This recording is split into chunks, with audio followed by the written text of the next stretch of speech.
Good morning, YouTube. It's your girl, Miss Honey. Hey, y'all. Welcome back. It is March 7th. We're going to be talking about comparison on this Sunday morning. Our scriptures coming from Galatians 6 and 4. Morning version is from the TLB as in Bob version. And then our evening version of Galatians is coming from the NIV version. Let's go ahead and get into this so you guys can enjoy the rest of your Sunday. It's Galatians 6 and 4 says, "Let everyone be sure that he is doing his very best, for then he will have the personal satisfaction of work well done and won't need to compare himself with someone else." Okay, it seems simple enough, doesn't it? It says, in the age of social media, comparison has become an easier default for us than it's ever been before. When every image we see of others has been properly angled, edited, filtered, and cropped, we are quickly led into the delusion that the lives we see portrayed in those images are perfect. We believe that the smiling faces we see in that post are always smiling, and the perfect homes with the beautiful lighting are permanently well kept and polished. The danger of these filtered images is that we end up comparing ourselves to something that isn't an accurate standard. What we don't see in this life outside is the life outside that frame. We don't see the mess, the struggles, and the imperfections that are inevitably a part of everyday life.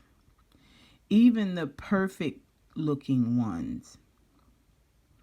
And then our prayer for today is, Lord, as I meet people today, help me to put aside comparisons and accept others and myself just as we are. Our evening version of Galatians is, each one should test their own actions. Then they can take pride in themselves alone without comparing themselves to someone else. It says you might have had a busy day today, whether it was with children, work, or study. You might be feeling exhausted from all the work, but remember that hard work can be satisfying. God wants you to be so invested in the work that He has given you to do that you are not distracted or dissatisfied by what you see someone else doing. By diving head first into your unique life, you are saying yes to the contentment and joy and moving forward into great fulfillment and happiness. And then our evening prayer is, God, thank you for giving me work so that I can do my very best at it. Help me to grow in confidence with all the work you have given me so that I am content and stop comparing myself to others. And then our question for ourselves today is, what kind of work has God given you to do?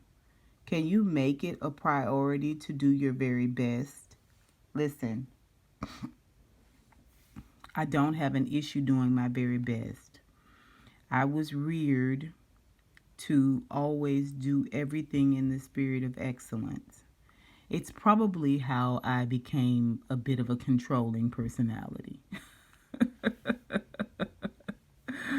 So let's just do that. Let's just do that. I probably and I still do. I struggle really, really bad with editing videos because or doing videos because I start over so much, and I've kind of gotten away from it a little bit,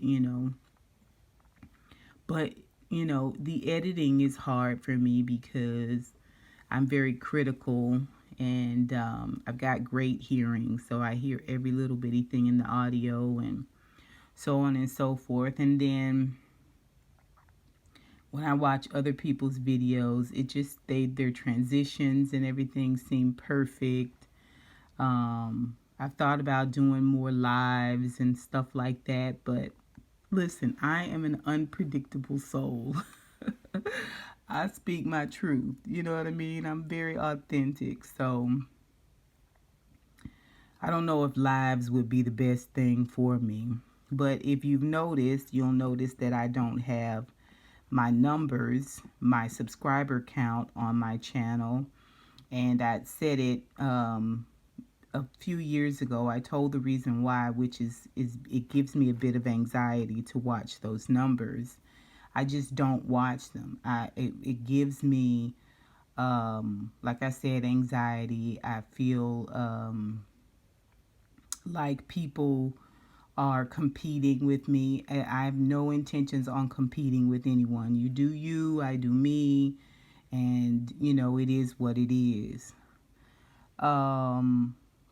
You've noticed that very few people, I'm sure that there's some channels out there, I haven't looked for them, that do devotionals. Well, my channel, the viewership has dropped tremendously because I don't do as much as I used to. I don't do as much reality TV as I used to. But I really lost an appetite for reality TV, and I didn't want to be governed by it.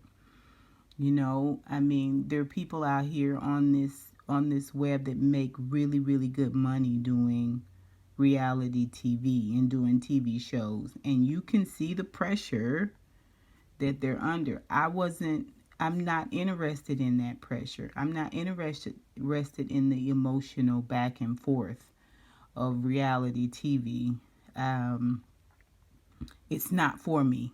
You know, there are some things that I watch that I enjoy that I may come in and talk about that's reality based, but for the most part, you know, I'm good. I like my devotionals. I like my devotionals and my movies and my TV shows that I review. I'm happy with that.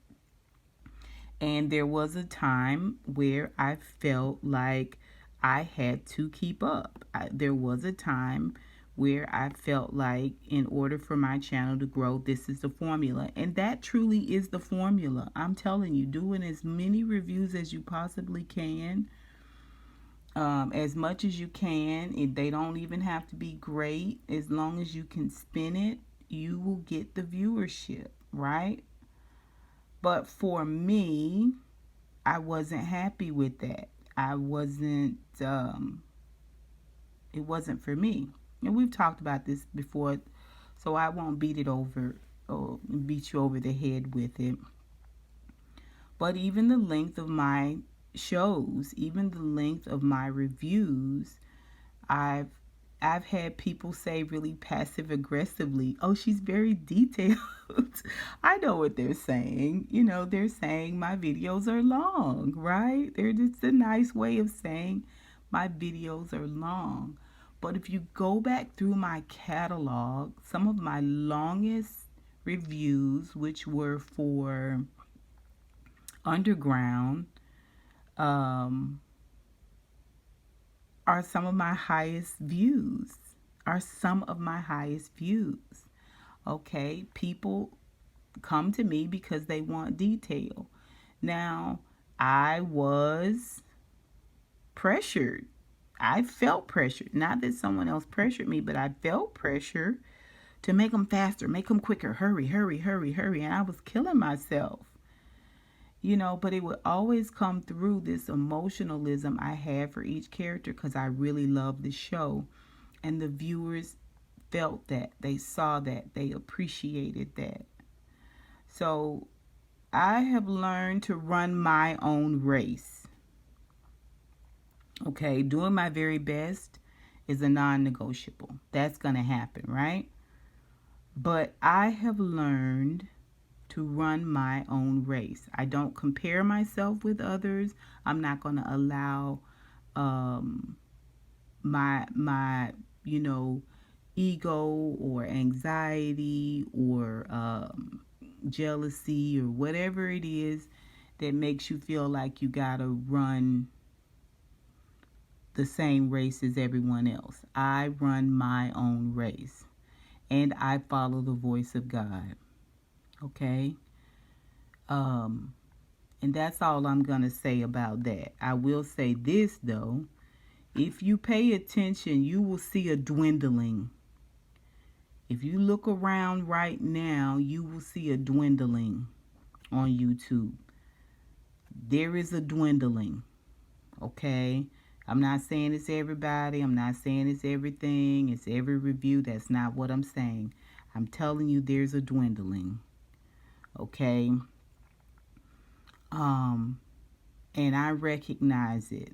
And I'm happy that I chose to run my own race because I haven't put myself in this position of desperation. And I think that's important. I hope you guys get something from this devotion today in terms of comparison. It's always going to be there. As a teenager, as a toddler, as a, a young child, people compare me to my sister because she had light eyes and light, sandy blonde hair and light skin. And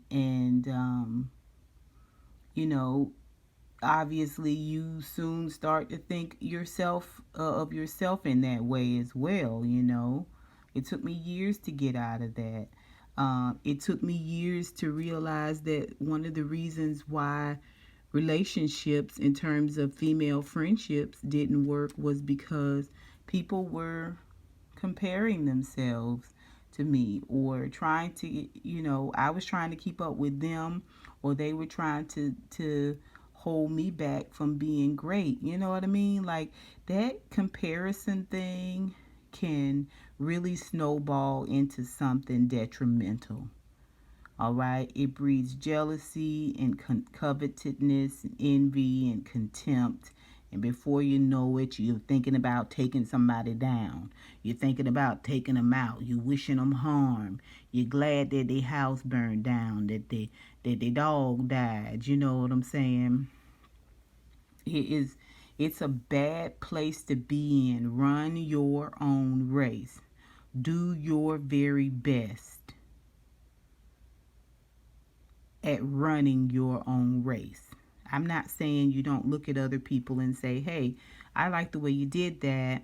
Would you mind if I, stole that idea or borrowed that idea or used that idea? Give credit where credit is due and move on. That's not what I'm saying.